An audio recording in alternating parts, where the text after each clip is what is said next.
Bushy, welcome back to my channel. Today we're here to continue a read aloud read along of Maya Angelou's I Know Why the Caged Bird Sings.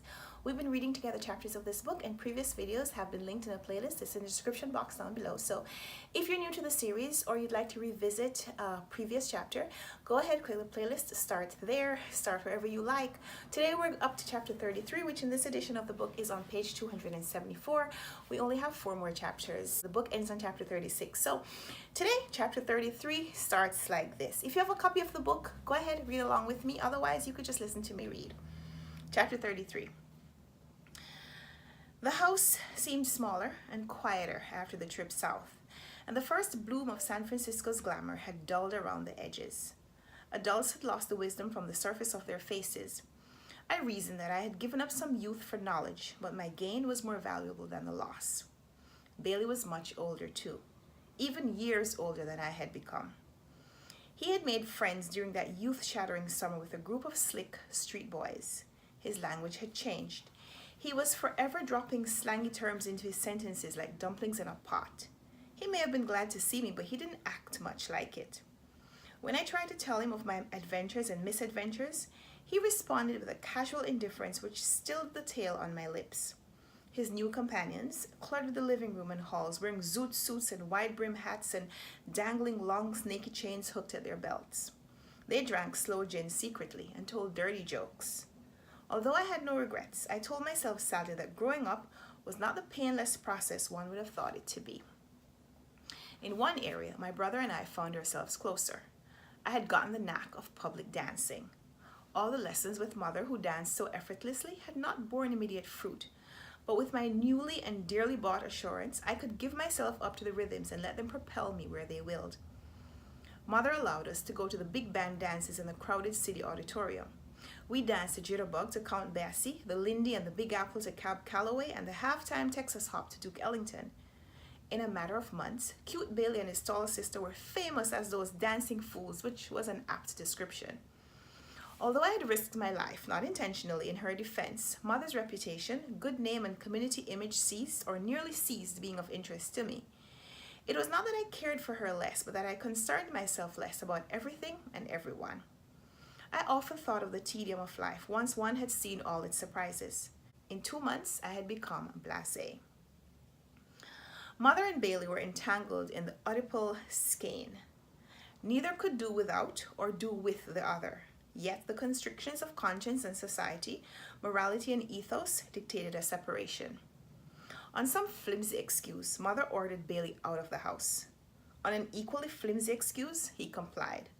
Bailey was 16, small for his age, bright for any, and hopelessly in love with Mother dear. Her heroes were her friends, and her friends were big men in the rackets. They wore $200 Chesterfield coats, Bush shoes at $50 a pair, and Knox hat. Their shirts were monogrammed and their fingernails manicured. How could a 16-year-old boy hope to compete with such overshadowing rivals? He did what he had to do. He acquired a withered white prostitute, a diamond ring on his little finger, and a Harris tweed coat with raglan sleeves.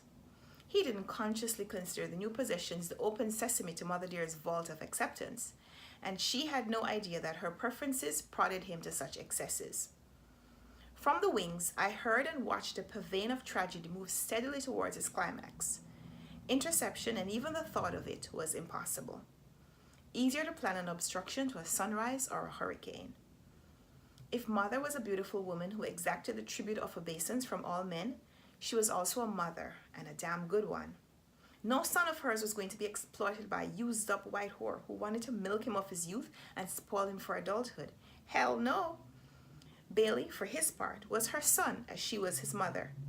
He had no intention of taking low even from the most beautiful woman in the world. The fact that she happened to be his mother did nothing to weaken his resolve. Get out? Oh, hell yes. Tomorrow? What's wrong with today? Today? What about right now? But neither could move until all the measured steps had been negotiated. During the weeks of bitter wrangling, I sat in hopeless wonder. We were not allowed profanity or even obvious sarcasm, but Bailey looped his language around his tongue and issued it out to Mother in alum drops. She threw her ing-bings, passionate explosions guaranteed to depilate the chest of the strongest man, and was sweetly sorrow, only to me, after. I had been left out of their power/love struggles. It would be more correct to say that since neither needed a clack, I was forgotten on the sidelines. It was a little like Switzerland in World War II. Shells were bursting all around me, souls were tortured, and I was powerless in the confines of imposed neutrality. Hopes were dying. The confrontation, which brought relief, had come on an ordinary, unheralded evening. It was after 11 o'clock, so I left my door ajar, hoping to hear Mother go out or the creak of Bailey easing up the stairs. The record player on the first floor volumed up, Lonnie Johnson singing, "Tomorrow night, will you remember what you said tonight?" Glasses clinked and voices rubbed each other. A party was shimmering below, and Bailey had defied Mother's 11 o'clock curfew.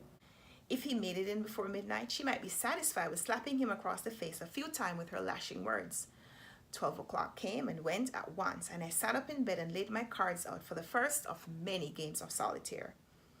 "Bailey," my watch hands made the uneven V of 1 o'clock.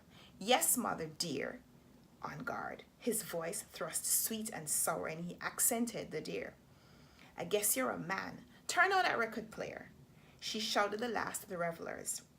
"I'm your son, Mother dear." A swift parry. "Is it 11 o'clock, Bailey?" That was a feint designed to catch the opponent off guard. "It's after 1 o'clock, Mother dear." He had opened up the game, and the strokes from then on would have to be direct. "Claudel is the only man in this house, and if you think you're so much of a man," her voice popped like a razor on a strap, "I'm leaving now, Mother dear." The deferential tone heightened the content of his announcement. In a bloodless coup, he had thrust beneath her visor.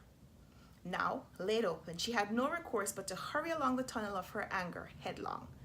"Then, goddammit, get your heels to clicking!" And her heels were clicking down the linoleum hall as Bailey tap danced up the stairs to his room.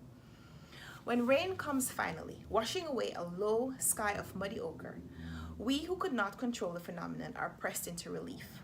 The near occult feeling, the fact of being witness to the end of the world, gives way to tangible things.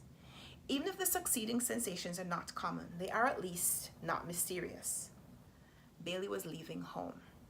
At 1 o'clock in the morning, my little brother, who in my lonely days of inferno dwelling had protected me from goblins, gnomes, gremlins, and devils, was leaving home. I had known all along the inevitable outcome, and that I dared not poke into his knapsack of misery, even with the offer to help him carry it. I went to his room against my judgment and found him throwing his carefully tended clothes into a pillowcase. His maturity embarrassed me.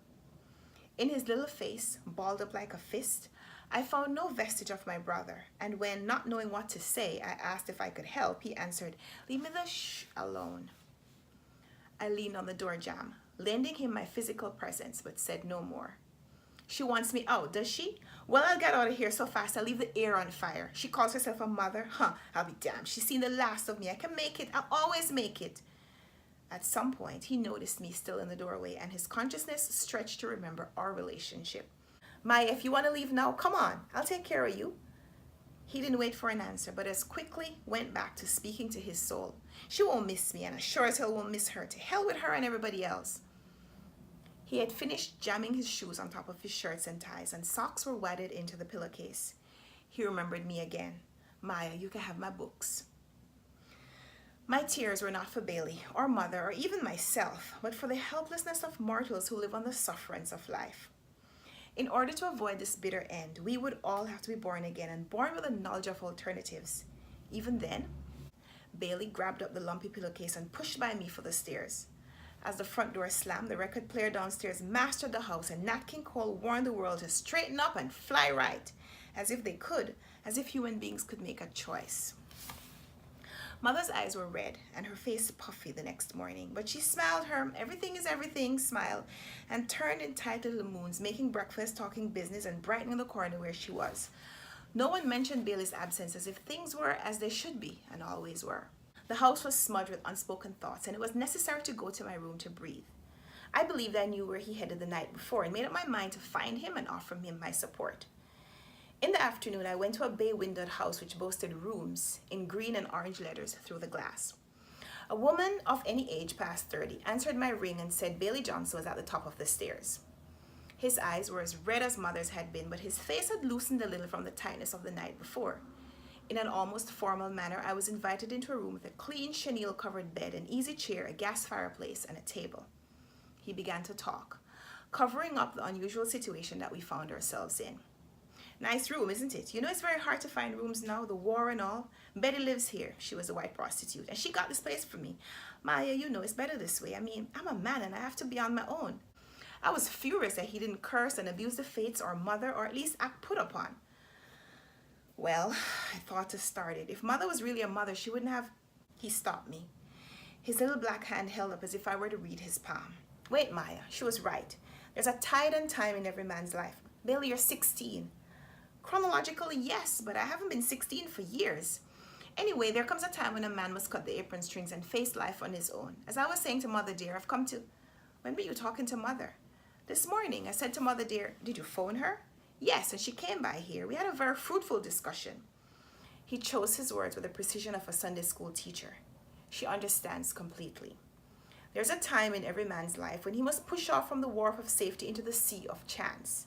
Anyway, she's arranging with a friend of hers in Oakland to get me on the Southern Pacific. Maya is just a start. I'll begin as a dining car waiter and then a steward, and when I know all there is to know about that, I'll branch out. The future looks good. The black man hasn't even begun to storm the battlefronts. I'm going for broke myself. His room smelled of cooked grease, Lysol, and age. But his face believed the freshness of his words, and I had no heart nor art to drag him back to the reeking reality of our life and times. Whores were lying down first and getting up last in the room next door. Chicken suppers and gambling games are rioting on a 24-hour basis downstairs. Sailors and soldiers on their doom-lined road to war cracked windows and broke locks for blocks around, hoping to leave their imprint on a building or in the memory of a victim, a chance to be penetrated. Bailey sat wrapped in his decision and anesthetized by youth. If I'd had any suggestion to make, I couldn't have penetrated his unlucky armor. And most regrettable, I had no suggestion to make. I'm your sister. Whatever I can do, I'll do it. Maya, don't worry about me. That's all I want you to do. Don't worry. I'll be okie dokie. I left his room because, and only because, we had said all we could say. The unsaid words pushed roughly against the thoughts that we had no craft to verbalize and crowded the room to uneasiness. And that's chapter 33. We'll be back next time for chapter 34. I hope you'll join me then. Give me a thumbs up if you like this video. Subscribe if you want to see more. Let's talk in the comments. I'd love to know how you think this book is going to end. So let's talk in the comments, and until next time, happy reading. Bye.